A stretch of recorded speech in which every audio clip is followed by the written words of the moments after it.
I'm Isyander. And I'm Koda. And today I have two sets of notes in front of me. This again. I hate when we have to do this. Give me a second. Well, I suppose you should know the stakes. It is Saint Celestine or Vashtor.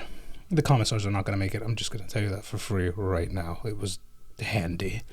Yeah. But those two are close enough that it could change by the time we finish shooting this. So heads or tails? Heads or tails? Yeah.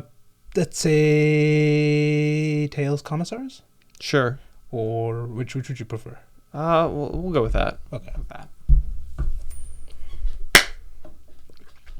Heads. Oh, there go the commissars. Commissars. Oh, no. Vashtor. Commissars have been gone. Oh. Yeah. Commissars are super gone. Oh. No, you don't understand. Like, this poll was very neck and neck for a lot of things, with Patreon having its favors and YouTube having its favors. Patreon didn't want the commissars. The poor commissars. By a very wide margin.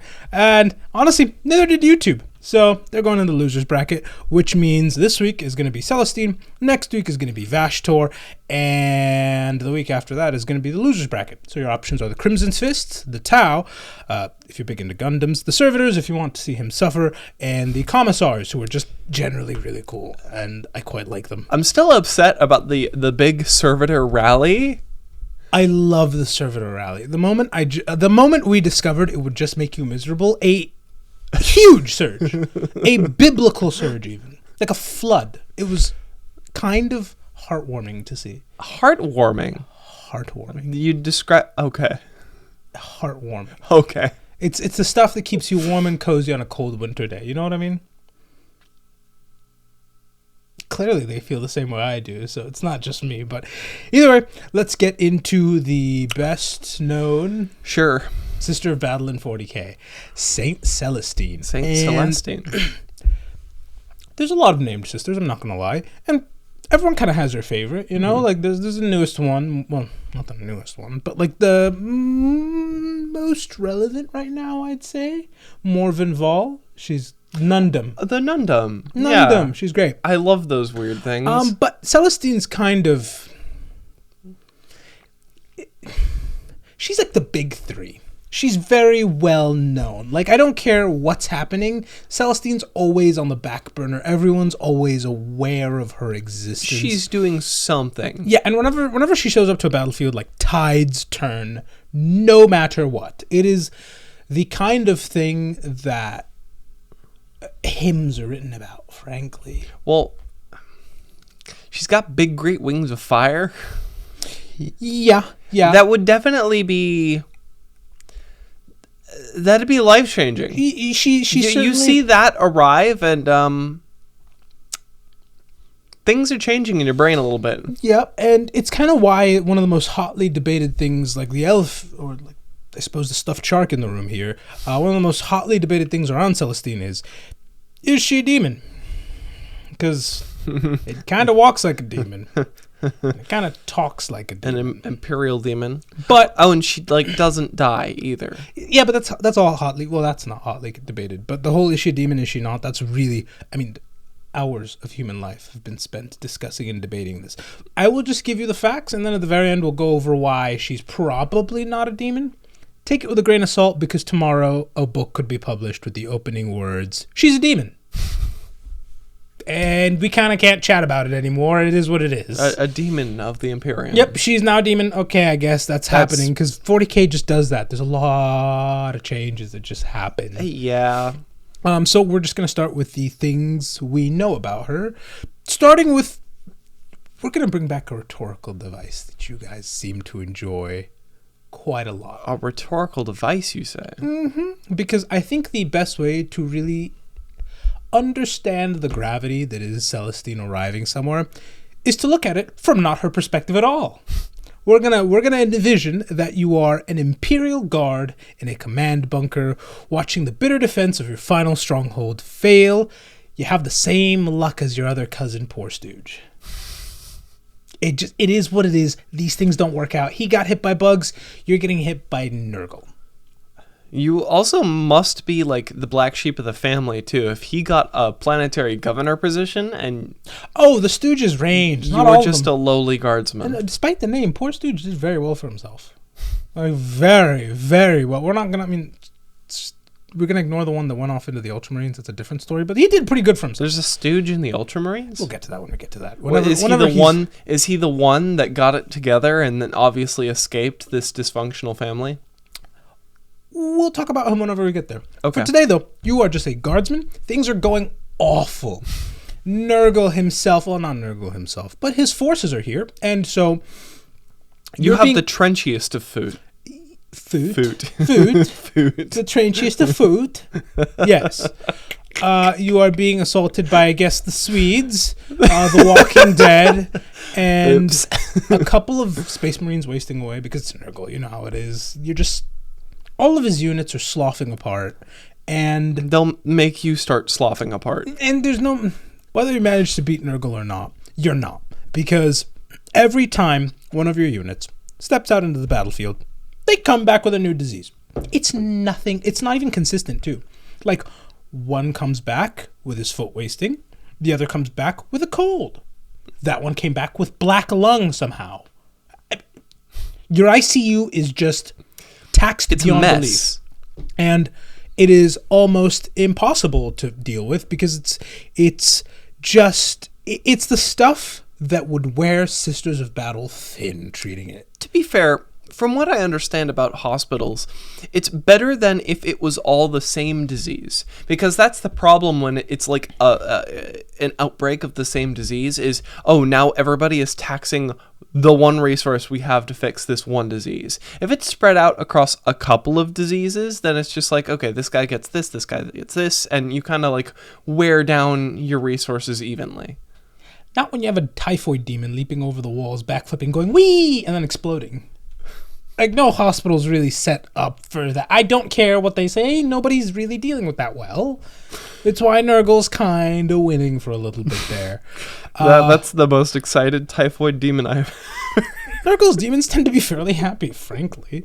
Every time you shoot at them, you're wasting ammo because, I mean, there's going to be so much Nurgle art in this moment. You can see, does it really look like rounds are going to affect them? You know what I mean? No. Like, they already... Some of them are nests. Some of them just are walking hives.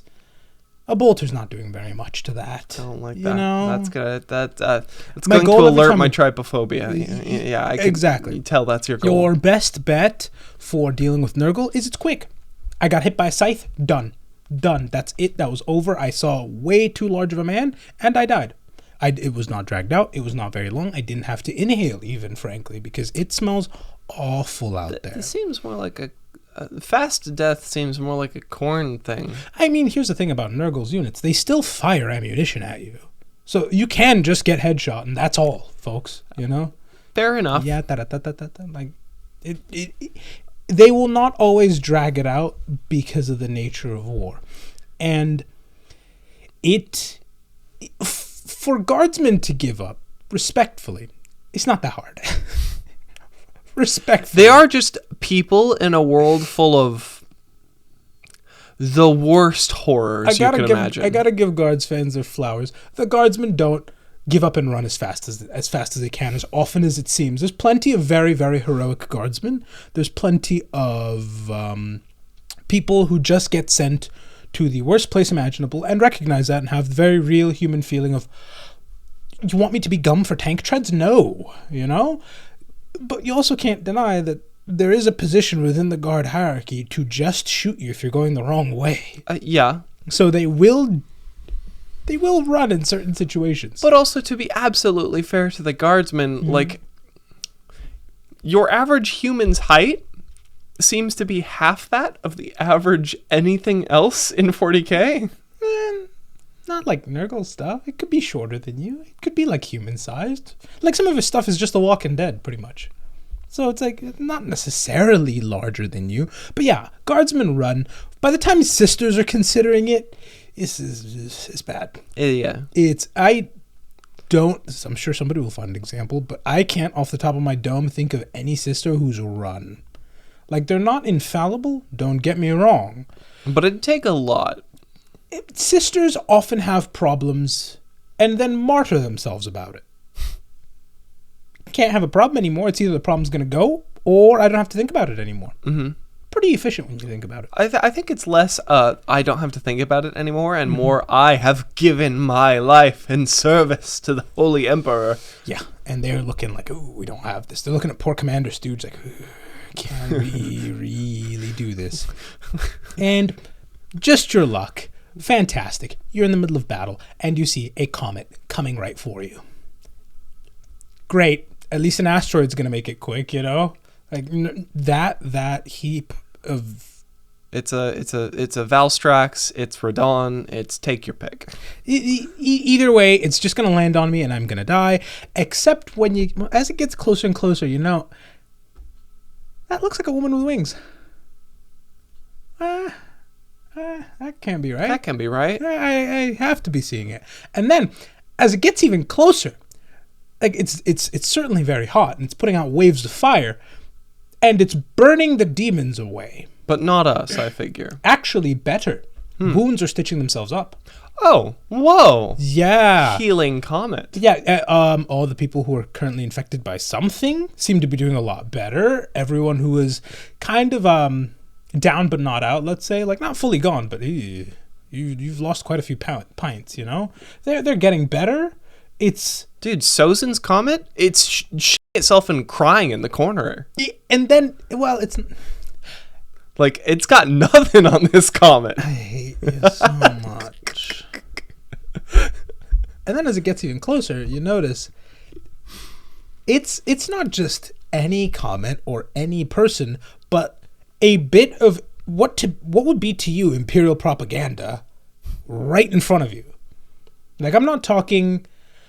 oh, that's a sister of battle, or oh, that's even a living saint. It's the living saint. Mm-hmm. Like I'm fairly certain every sister within a mile will probably pass out. Just out of whoa. Yes, I didn't even think you were real. There's only one figure as universally known as her, and he's currently interred in a chair. She's that well known? She's very well. When she arrives, it's not just, oh, great, Celestine has arrived. It is, his angel has arrived. Oh. His angel, singular. Yes. Not like the Astartes who are his angels. Like his angel, like his angel. Like the only thing that gets as close to her showing up is if Biggie himself shows up, which ain't happening. One of the Primarchs shows up, which... 50-50, honestly, because some of them have been expunged from the records. So, I mean, the only way some people would know is based on height. Mm-hmm. And then named and known Space Marines. And I'm not talking like named and known in their chapter. I'm talking like big names. Yeah. Heroes of the Imperium. A couple commissars probably meet that too. Like, I'm sure if Yarrick shows up, everyone's like, whoa. Whoa, this is serious. That's cool. That's very cool. I'm glad you're here. But yeah, she is very... I mean, when she died the first time, the sister... when she died the first time, the sisters didn't weep about it. Because in their minds, and what was publicized at the time, she's just gone to sit with the Emperor. I don't mean, oh, she made it to sister heaven. Mm-hmm. I don't mean, oh, she's in the good place now. No, she's in the room. She's right there to the left of him in the big chair. Mm-hmm. I don't know many people I could say that confidently or making it that close to a deity. Yeah. And so it is as close as you can get to direct Emperor intervention. Like, save for that light in the sky that we use to navigate, beaming straight down. And maybe the beam of light that's striking a planet somewhere and causing something. Yeah, but we don't talk about that. Save for that, this is the closest thing you're going to get. And then on top of that, she's pulling off miracles, for lack of a better term. Like, well, your wounds suddenly stitching themselves back together and no longer having typhus all of a sudden would definitely... I'd put that in miracle category. And then when she arrives, two sisters who died rise up as her canonesses, who have a very cool name of the Gemini Superior. This is definitely miracle territory. Oh, they're so cool. They are so cool. You do not mess with them because they are her bodyguards in a way. But every time she dies, they die too because... I'd figure if they were dead before, they would kind of not be alive anymore if she's no longer there to drive them. And this time, Commander Stooge is no longer really in charge of a battle because it's now a crusade. I don't care that we were on the back foot. I don't care that we were going to lose tomorrow. We are now charging forward, and she's kind of giving the orders, but you have to take them on faith because she's kind of right. Yeah. She will point out that is the problem, and if you listen to her, it's the problem. Yeah. It'll be taken out. And the thing that's coolest about her is you're a commander. You do a pretty good job, but like you're not in the front. You're in the back reading the maps, all that jazz, right? She is telling you we must charge in and give our lives and then being the first out the gates before you can even object. Yeah. And you just have to go, okay, I guess this is what we're doing now. Yep, and that is what seeing her in battle is like. And the best thing is, you may not win the day per se, but if let's say you're trying to evacuate, Celestine will usually buy you enough time or pull off enough. She'll be enough of a balancing force on the battlefield that you will be able to get out if you need to. Sometimes she'll be enough for you to win. All the time, though, she's gonna die. All the time she's gonna die. And this is no exception for poor Commander Stooge, because he will walk up and he will see her martyred in the middle of a battlefield, probably with a rather large demon to the left of her, and the Gemini dead as well. That's just It's just MO. gonna happen. However, you won the day. That's Yay! a good deal. And as he ages out into oblivion, he opens up a paper and he reads that an Imperial Angel was spotted somewhere else across the galaxy, but I swear I buried her. How'd that happen? And that is how the average Imperial citizen interacts with her. She's almost like a superhero. For like, it's almost like this figure that everyone knows holds everything together, and you rarely see them. Her teleportation mechanic has just an odd foible. No, she can fast travel. By dying. No. No, we can get to that now. Usually she fast travels through death, and we'll get to the mechanics of her death. She has a whole system to it. I wasn't entirely incorrect. Yeah, but sometimes she will just fly through the warp as a beacon and bring other things out with her.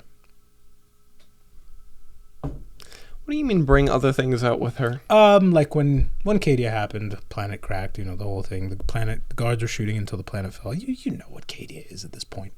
It's the beginning of the current set, like current 40k, where the galaxy's ripped in half. The only guardsmen that exist are Cadians, at least if you look at any popular media. And everybody and their mother was present, including Saint Celestine. She arrived by flying through the warp directly to Cadia, and she was so bright in the warp that she was able to kind of serve as a beacon for a couple of ships full of lost sisters. Oh, so she arrived with backup, yeah. That's kind of awesome. Like, she picked up some lost souls on her way back. For thousands of years, by the way. Yeah. In an environment where you can't open the window or you will...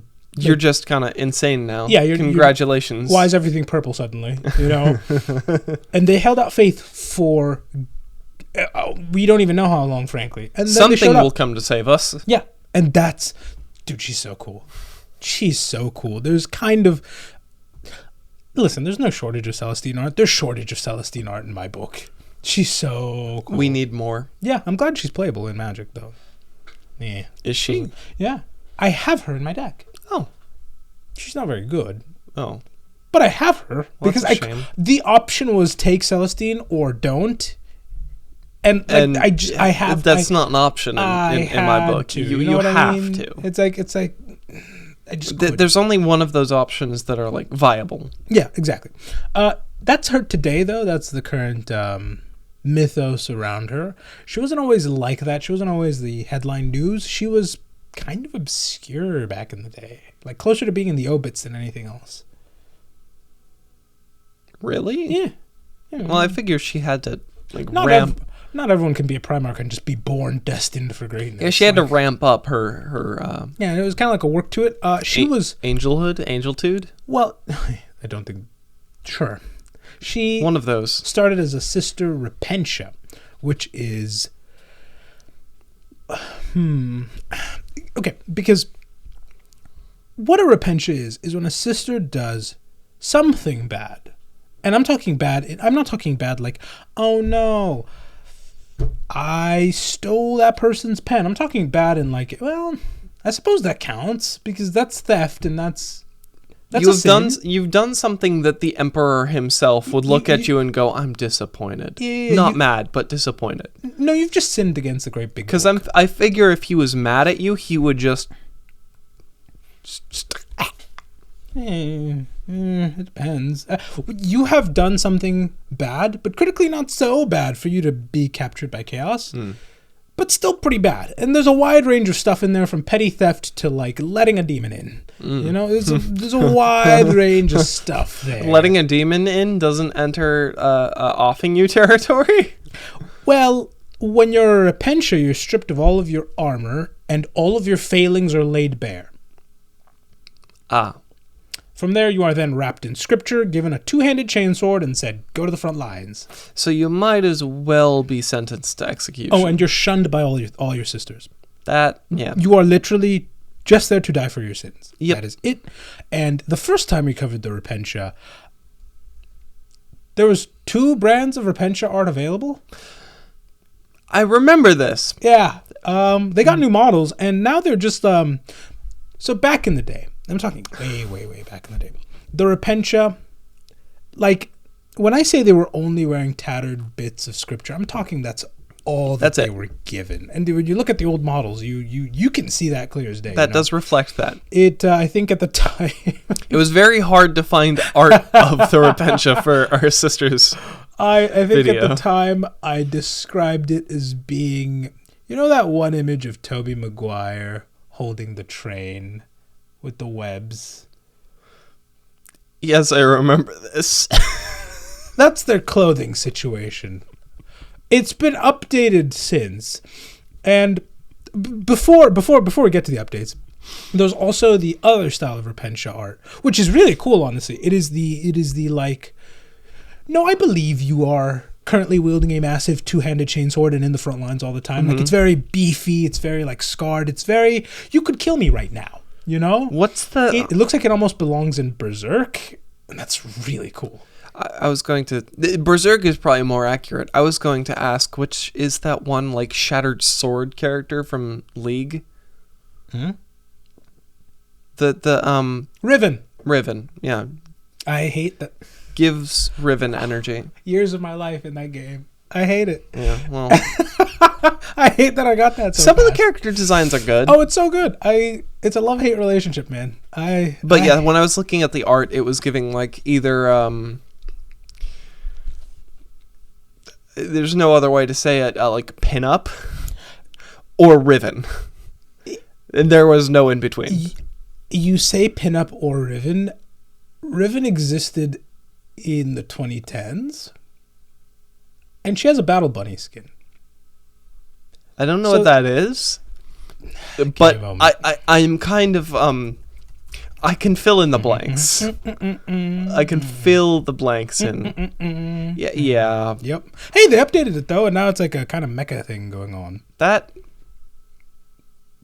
yes, this is the original version. So when you pictured them, you pictured Riven or Riven. Those are kind of the... Or like... The other version of their art had like almost like a pyramid head kind of a vibe. Moral of the story is, you either got the old version where it is just... It's the old version, or like the more practical. There is no practical version of this, you know, where they look like they do what they do. And then they recently got new models where they're wearing like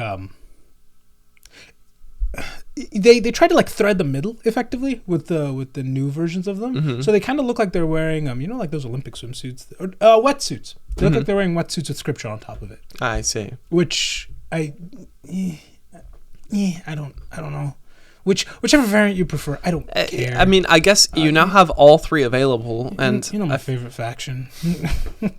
You know who I ride for. I figure an update doesn't make the old models illegal. It just means you play different rules. It's just kind of a pain to get now. Yeah, it's just kind of a pain to get now. So yes, if that's what you like, that's what you like. That's fine. I just had to update that because we did an episode way back. Yeah. That was her full-time job at the time, and as most people doing this job, she died.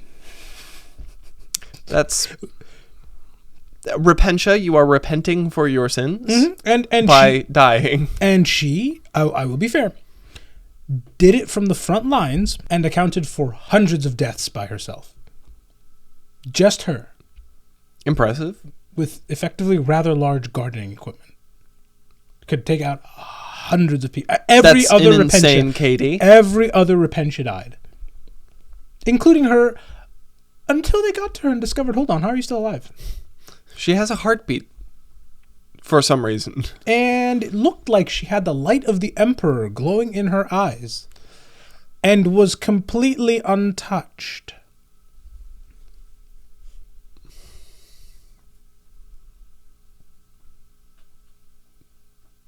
Are we just not gonna... We're not... Imperial Demon. We'll get to that later. More of the story is they see that. They're like, okay, well... Clearly... Big E has said you've repented, because otherwise you'd be dead. Everyone else was. So you are worth a little something. They promote her a little bit. She gets into a position of command, and she lightly detours things to go to a planet that doesn't seem important at the time. And she discovers this broken altar there, and she steps in and says, don't follow me. And she's got like I'm talking like full bore, like walks in, massive stone covers it kind of a situation. I see. And when she comes out, she is wearing her current blindingly bright gold armor and holding a sword that when it's at full tilt, you can't look at it. It's that bright. And I kid you not, she's attended by cherubs and doves. Okay, so God specifically has ordained EU. Yeah, they see that she's immediately declared a living saint. Yeah, obviously, you look like Renaissance art. You went in with almost nothing on and came out with armor that looks like his own. And from it's over. From that day forward, whenever she shows up to a battlefield, everyone fights with increased fervor. I wasn't joking when I said this isn't a battle anymore; it's a crusade.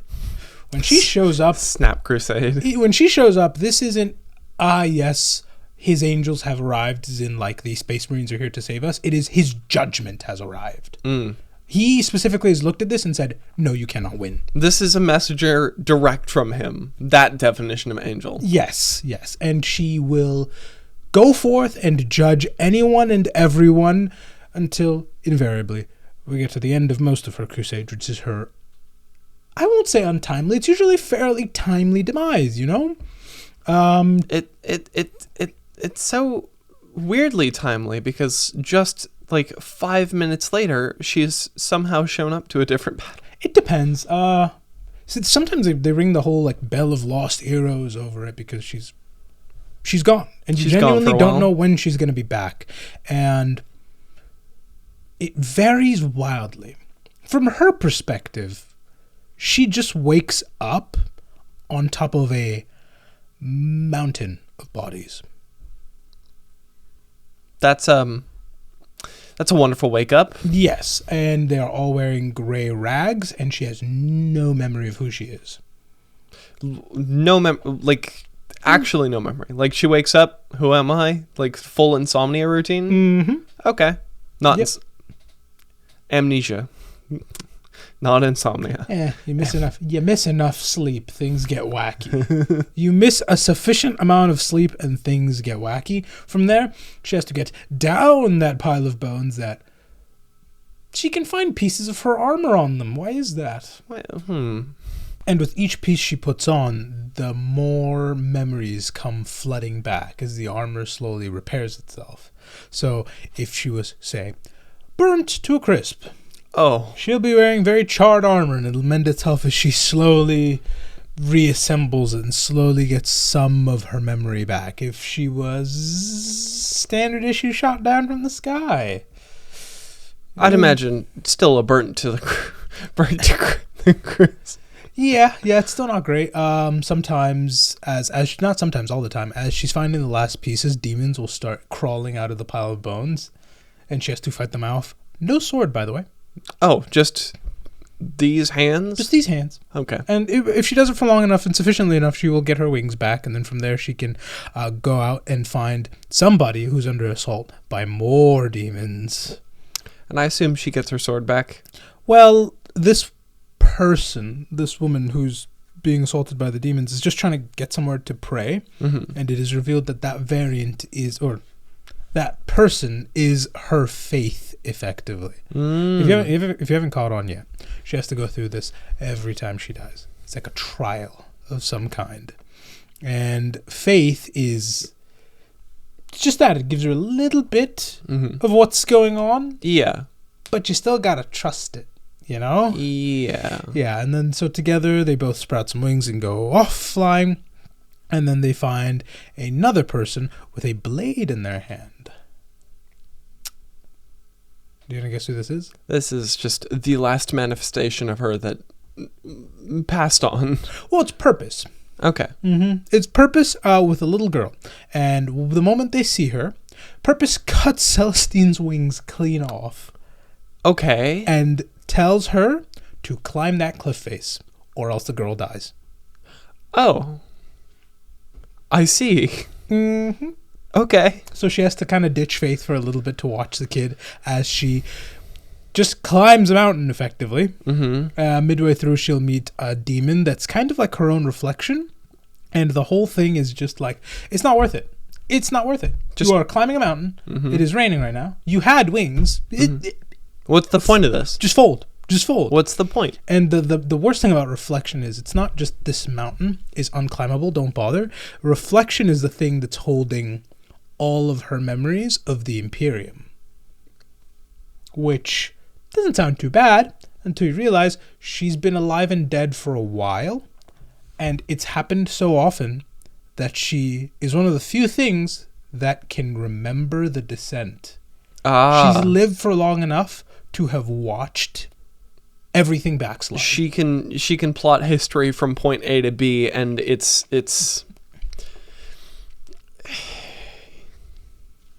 it looks like a stock graph on Black Tuesday.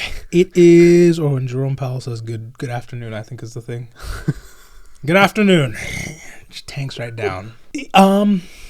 Specifically, I love the way it's presented, because it's not just, the Imperium's getting worse. Big whoop, we all know that. It is, you fought, you died, you were gone for an indeterminate amount of time, and every time you've gotten up afterwards, it's been worse. What did you bother dying for? Very compelling demon. And I'm talking like Celestine's old enough to remember when people were hopeful. And now it's more, I hope I don't become gum. It's so bad. It is. This thing may as well be like physically beating her. It leaves stars in her eyes. With each memory that's just like, here you go. Here you go. There you go. Just like immediate just disconcertion with this whole situation. And it's very close to her letting go and just falling off the cliff face. But then she remembers that there's that kid. And I need to fight for that kid at least. Yes. It's kind of like the urge to burn the house down because of how terrible it is, but never forget that there's still children who call it home. Yeah. You know? It sucks. It's so bad. But there's still, like, every time she's woken up, there have at least been people who are courageous and brave and willing to try. Now, they've always lost. Every time I leave, I wake up, it seems like they lost, nothing really changed, but they tried. It's worth it to save those hopeful few just in case. Yes, and so she usually makes it all the way to the top, and she finds a headsman ready to execute Purpose, to which she goes, no. This is bait, to which it is bait. Purpose reveals herself to be Duty, and then Duty, Faith, and Celestine flow off. The kid vanished, though. Oh. Kid vanished, though. We're not going to worry about that because Duty reminds her of the purpose that she has within the Emperor and her service, which is, I kid you not, to end the wars. Just all of them. and bring peace to the Imperium. That is Celestine's mission statement. Just end all war. In 40k.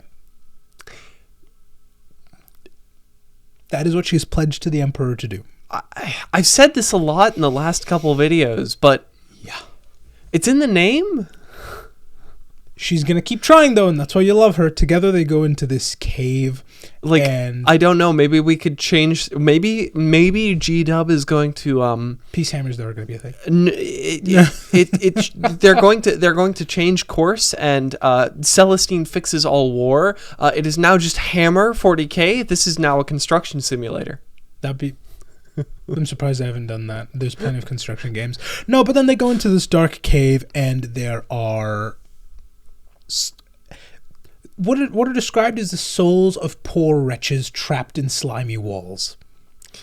That's a very colorful description. If you can you figure out what the metaphor here is?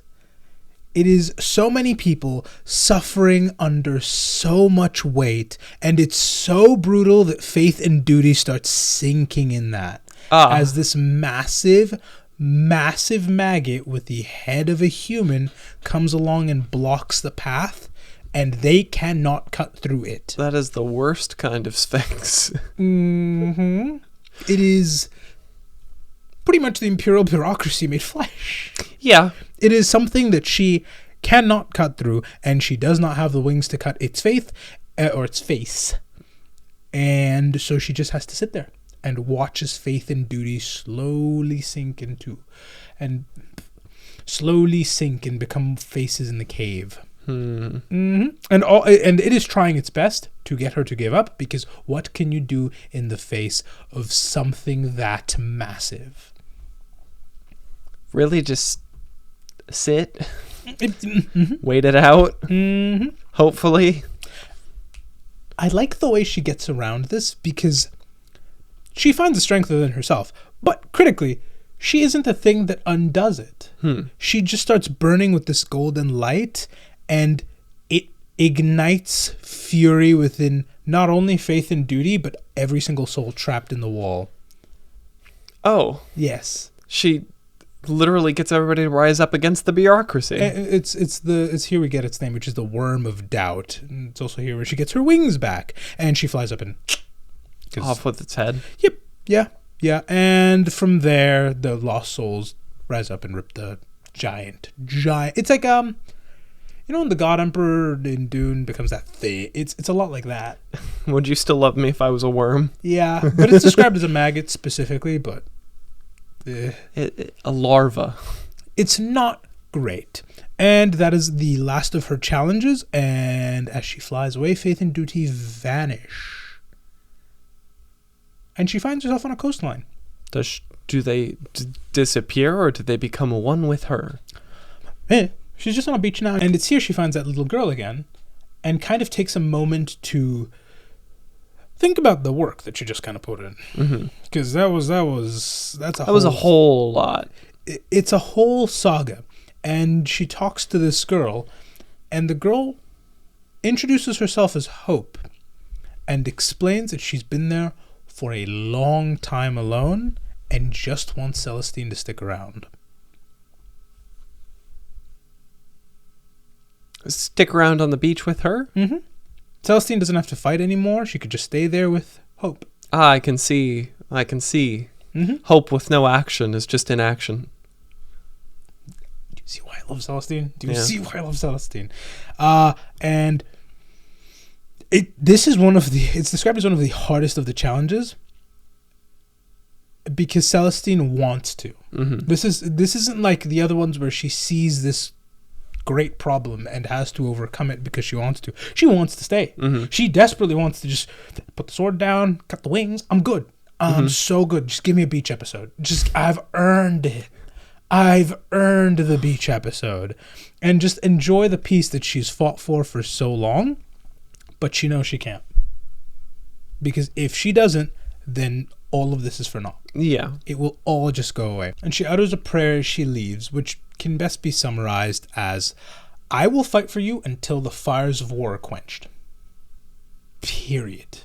All I ask is you keep hope safe and you fill it with simple happiness and you keep her thoughts away from loneliness and loss.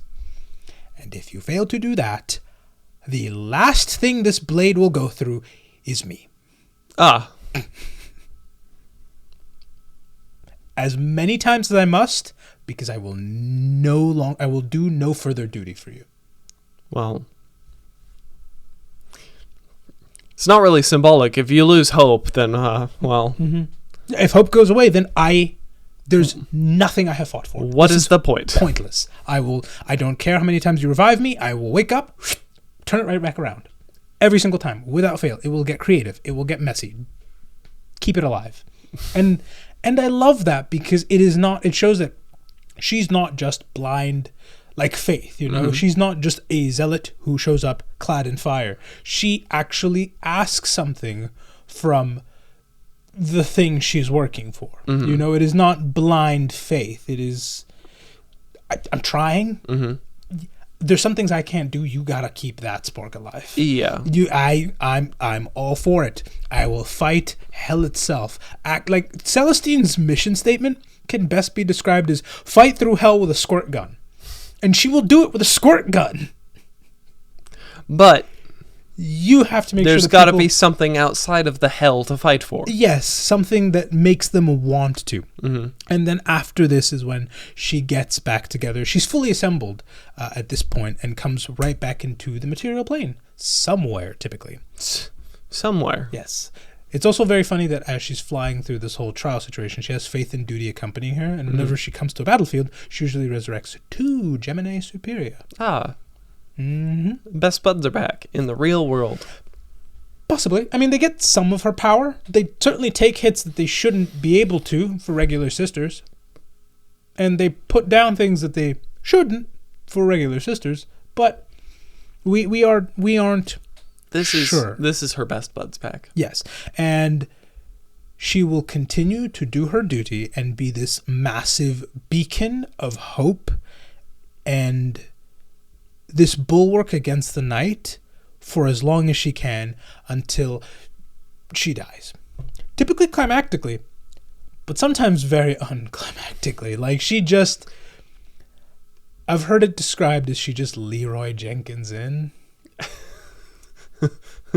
Because she knows she can get back. I will either succeed or I won't and I will come back and I will. Yeah, I mean, to be fair to her, it sounds like a stupid tactic. She's taken down a lot of stuff. I mean, when you've got revives.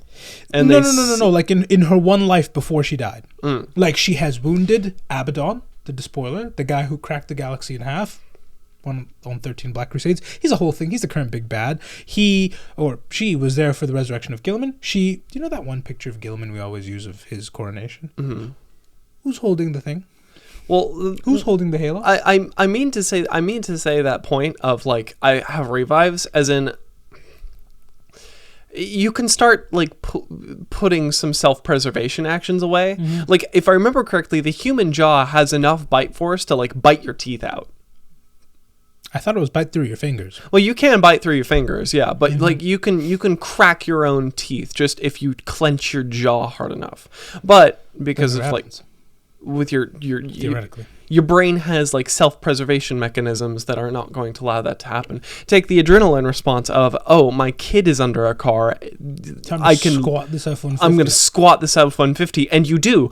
But you tear every single ligament in your body. Or you shatter everything in the process of doing that. If you realize I've got revives, eventually I'll just reset back to normal. Yeah, you're gonna tear a couple ligaments to get the job done. And it's in that very same vein of like you always hear about. Oh gosh, I don't remember the specifics, but I remember there was a mom who rushed into a burning building because I think she got like 2 out of 3 kids, and she suffered some severe wounds in the process. But like stuff like that, where your own sense of self-preservation comes secondary to this other higher purpose, be it a kid, be it, I mean, you see it happen all kinds of times, especially like in war too. You will do that for like your brother because.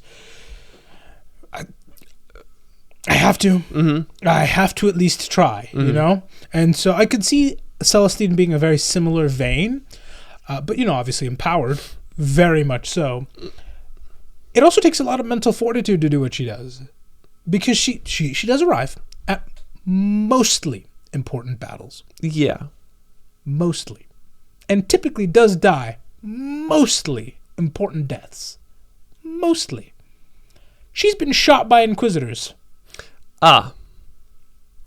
That's got to be frustrating. I'd imagine that's as soon as she starts getting her memories back after reviving, she's like, really? That's got to be That frustrating. was what was ordained to me? I mean, the Inquisitor looked at her and said, that's clearly demon trickery. And to be fair, that's clearly demon trickery. to be fair to this Inquisitor, like, they're trained to be the most paranoid people available. Innocence proves nothing. You are spitting fire right now and can teleport with wings. I don't buy that. That is clearly demon trickery. Yeah. And so to say she always... I've seen psychers do that exact same stuff. To say she always dies a glorious death is not accurate. And to say she always moves the needle, like, when it matters the most, is also... She occupies a very weird space in, like, the power hierarchy of 40k. She's strong enough to turn battles, don't get me wrong. But if, like, one of the traitor Primarchs is nearby... Sorry, Celestine. A named Primarch has showed up. She can certainly try. Hmm. No. And if she finds the wrong one, no. So that it requires a lot out of a human being to do that over and over. And remember, she doesn't just... It's not like the pain of death and then, bam, I'm back. That was fantastic. It is, I wake up and I must do this all again and again and again and again. And every time I wake up, it never got better. If anything, it only gets worse. I mean, it's easy to see why people like her. It's very, very easy to see why people like her. She puts you in a very weird position because the fun in 40k is the misery. Nobody wants to move there. None of y'all want to move there. No. That's my favorite thing about that's my favorite thing about us is, like, people who like Star Wars, like, oh yeah, I'd move there. I'd move there. Most That'd be people cool. who like Lord of the Rings, oh, I'd totally move there. 40k, no. I'm a spectator. No, keep me out. I am perfectly fine staying right here unless you promise me I'm a named Space Marine, and even then, put me on the bench, coach, please. Yeah, please bench me. Just bench me.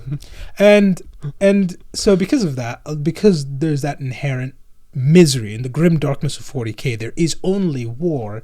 You kind of begin to revel in it. It's kind of nice to play the bad guy in different ways, and there's very many different aesthetics to villainy that are available in 40k.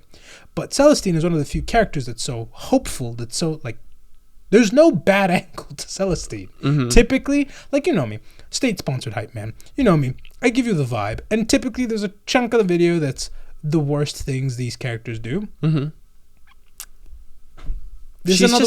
She just wants the best for people. She just, like, the worst you can say is she perpetuates the Imperium, which is always pretty rough. But, like, that's, everyone's guilty of that to some degree. Yeah. You know, and like, even in her case, she wants the best for people. Like, unfortunately, as, like, bad as the Imperium does to its own people, if it were to collapse, it would get worse. It survives in spite of itself, not because of itself very often. Yeah. And so the only way I think Celestine dodges the, like, not grim dark allegations is, while she herself is good, and that's weird in 40k, she goes through it to stay good. You know what I mean? It is not a hero that goes untested, and that's the thing I like the most about Celestine, and that's the thing that puts you in a very weird position, because while you learn more about her, you kind of want the peace hammer. Like, let her rest. Like, give her a break. Give her a break. Recruit more sisters. Dude, you can do it once. Can we get more? Can we get, like, maybe a second Celestine? Can we, like, Celestine 2? Add some shifts to this rotation, you know? like Like, come on here. Just all I'm asking is 3, each one working 8s consistently, you know? Maybe we rotate the graveyard, but come on. You just want her to have a break. Yeah. You just want her to occasionally, I don't know, get 1,000 years with hope. Mm-hmm. Just 1,000 years with hope while like somebody else handles this. Mm-hmm. But unfortunately, it's 40k. So she's the only one. If she doesn't do it, it's gonna get even worse somehow, dude. Yeah. It's gonna get even worse. Listen, she's keeping the downward trend line linear. Without her, it'd be exponential. Mm-hmm. And now we gotta discuss whether she's a demon or not. Yeah. Yes. Kinda. Yeah. It's a hotly debated topic, whether she's a demon or not. And like I said in the beginning, and I'm gonna say again, these kinds of things I always feel so weird weighing in on, because at the end of the day, James in his workshop could release a book tomorrow and opener. She's an Imperial demon. Okay, well, I guess. that's what it is now, I guess. Yeah. You know? I guess you could feel valid as one of the, like, let's set up the 2 Celestine political parties, the demoners and the non-demoners. That's pretty much what's happened. She behaves an awful lot like a demon without some of the major drawbacks, you know? Like, we've already covered her powers, the wings, the healing of wounds when she arrives, the undeath she occupies, you know? The fact that she just pops out whenever she needs to. A lot of very demon stuff, especially when she's got like the financial backing of the Emperor of Mankind, who's like, he's not a god, but he's there's Pretty close. it's about as close as you can get without it becoming a thing, you know? Yeah. However, she's missing a lot of the drawbacks of being a demon. Like what specifically? They just can't walk around willy-nilly. It takes for a demon to arrive. That's why you almost always have to screw up, or chaos really has to try to punch a way in. You know, demons can't just, like Celestine could just stick around if she didn't die of natural causes. If she didn't just... Or it's non-natural causes. Typically. I wouldn't call them natural. Mm-hmm. Maybe natural as a function of they exist within the natural world and not the warp, but... Yeah. No, like Celestine does not fade. When you put something around a demon that smothers the warp, the demon will just leave. Mm-hmm. That's it. The demon will exit because I am of that place and you have now severed the connection. Bye. But Celestine just depowers a little bit. Actually, a lot of it. Like she loses the wings. So yeah, it's a big deal. There's the weird gray area. There are demon hosts and possessions, which are the ways demons can kind of stick around, even if it's not a tremendous effort or the warp isn't connected per se. But it's really weird. It's really weird and very difficult, and typically like an external force caused that to happen. So I can honestly see either way. Like on one hand, I can see the people who go, she's clearly not a demon because she doesn't have any of the drawbacks. However, I can also see the people who are like, what else could she be? I'm going to propose a theory. What? I'm going to propose the theory that like the path to like demon, like every being in 40k exists on a bimodal spectrum of like physical being, warp being. Mm-hmm. And I think what is happening is there is a center line where it is the border between the warp and the Immaterium. And I think she's just edging really close to that border. Yeah. I don't think she's crossed over to full warp being yet because she still obviously has her own human, like she's still a human at the end of the day, and she's tied to the Immaterium like that. But Immaterium girl. Immaterium. I'm so sorry.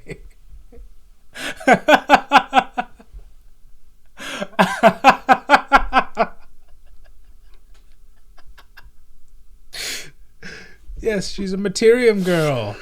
But I think... And she is a Immaterium girl. You know that we are living in a Immaterium world.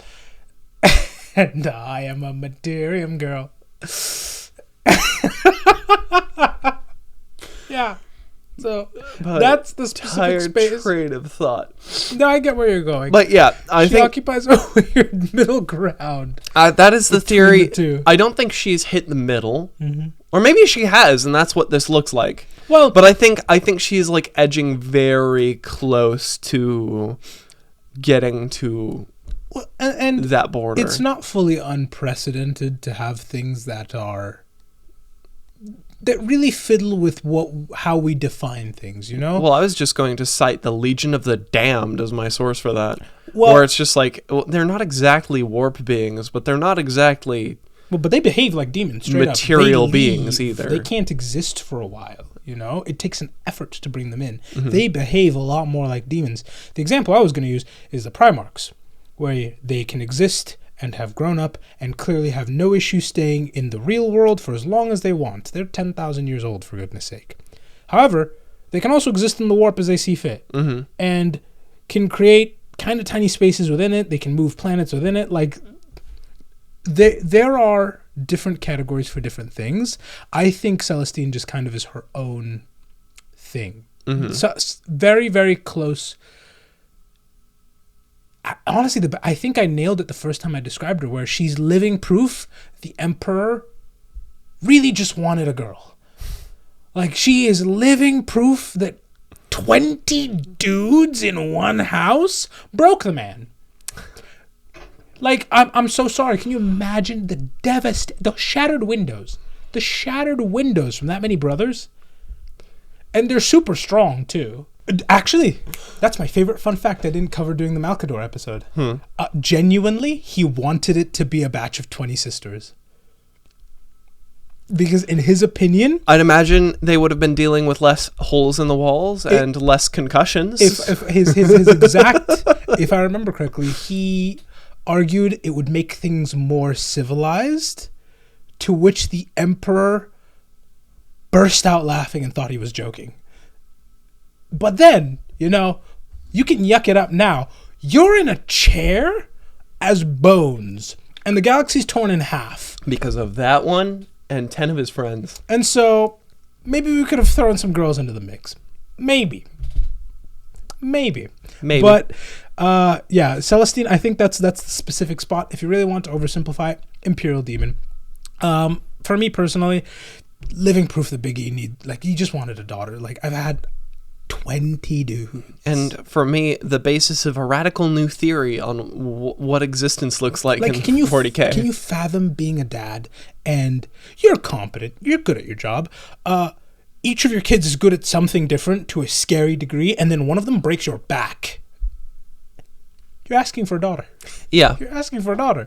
I don't care that 10 of you stuck around and some of you are pretty cool. Some of you are being angsty.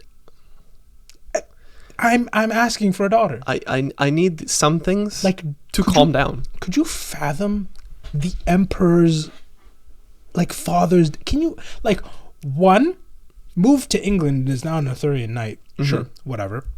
Another one is off working for the IRS, doing his best, collecting every tax penny he can. Another's just a terrorist now, I guess. That's my life. A couple, the twins, went to work for the CIA and the FBI and KGB at the same time. I don't know how they managed that. The poor man is... and some of them are just dead. Some of them are just dead. Some of them just dead. Yeah, and so, some of them were eradicated from the bloodline. in every way imaginable. Yeah, I could easily see why he was just like, maybe one girl could have helped here. Listen, maybe. Honestly, I'm doing a hospital trip a month. I need things to calm down, or at least have one that might survive to college at least. Either way, I just know it would have shaken up the family dynamic at the very least. Maybe, hopefully for the... I mean, looking at Celestine, she seems to be at least a little bit less jaded than a lot of the Primarchs. She's missing a lot of the skill and the augmentation, too. That's a big thing. Give her some of the skill and the augmentation. I don't... Now she's got the best of all three. She's got the hope, she's got the skill and the augments. Maybe she gives, at least one of the Primarchs a run for their money. Well, right now for sure she's not giving any Primarch a run for their money, even on their worst day. I'm sorry. Listen, Gilliman sounds like he's barely holding it together mentally. Yeah, he's still winning that fight. He's still winning that fight physically, but yeah. Because again, do you think he has the same drive to do good by the Imperium as Celestine? Or do you think he's just driving this corpse along because it's the only corpse that works for him? Like, I get it. I get it. You can say he's winning that fight. Yes, he is physically, but he is also only keeping the Imperium alive because, like, weakened Berniesing the entire, like, existence of humanity is the only thing keeping humanity alive right now. Well, and the thing about that, though, is the Primarchs aren't just... We didn't just take a body, throw a couple extra hearts in it, and then give it growth hormone. There's something emphatically warp about them. There's something the Emperor borrowed, stole, gave up, I'm not sure which, and put into them that nobody's been able to figure out yet. So to do that to Celestine, if she's already pretty warpy. I don't know. Yeah, I don't know. She's already pretty warpy. If they... Because it's clear as day. It's not a matter of if, but when, really. Because they're orbiting around it and tap dancing around it, and it's just gonna happen at some point. I can feel it in my bones, just with the way, like Games Workshop has been moving. It's not a matter of if, but when we get female Space Marines. I suppose if that was the way they do it. Fine. They give the sisters an upgrade. Well, but my qualm is it's never like they never up a female character when doing this stuff. It just has always been, you know? Mm-hmm. Which 40k does that all the time, you know? Where, oh no, this isn't a change. This is the way it's always been. But also up your female characters. Just they're cool. Yeah. I do love Celestine. The only thing that I would give her is an upgrade so that she could do...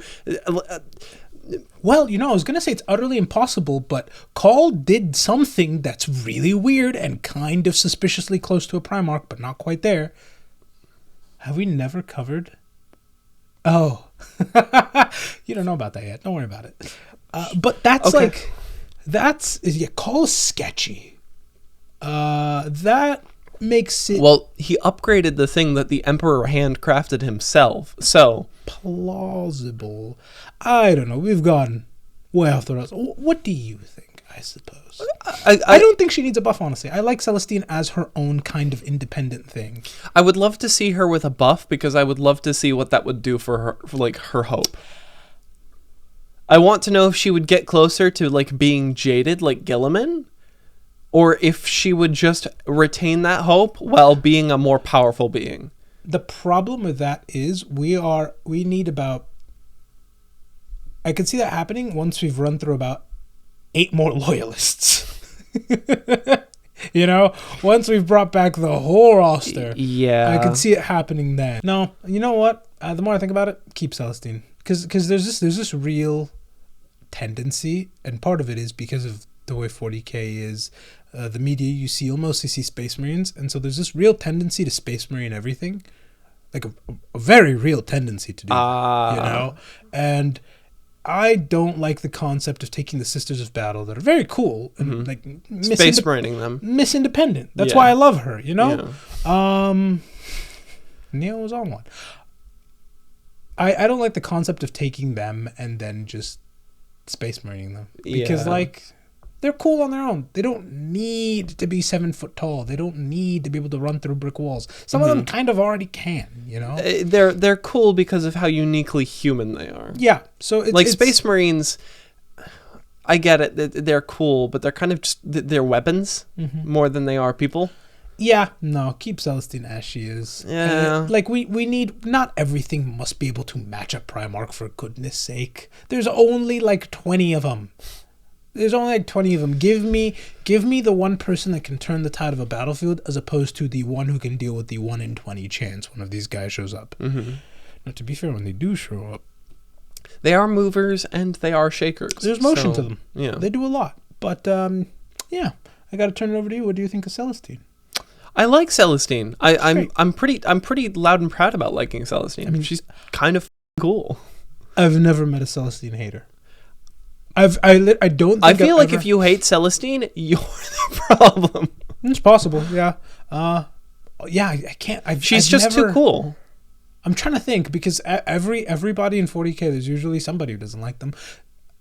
And there's usually like a funny reason or a joke I can crack about it, you know, like the Taus being they're a little bit too naive. The Eldar have plenty, the Orcs have plenty. The Eldar are stuck up. Each Primarch has something for them, but I can't think of any Celestine hate. Fill it in the comments. Why not?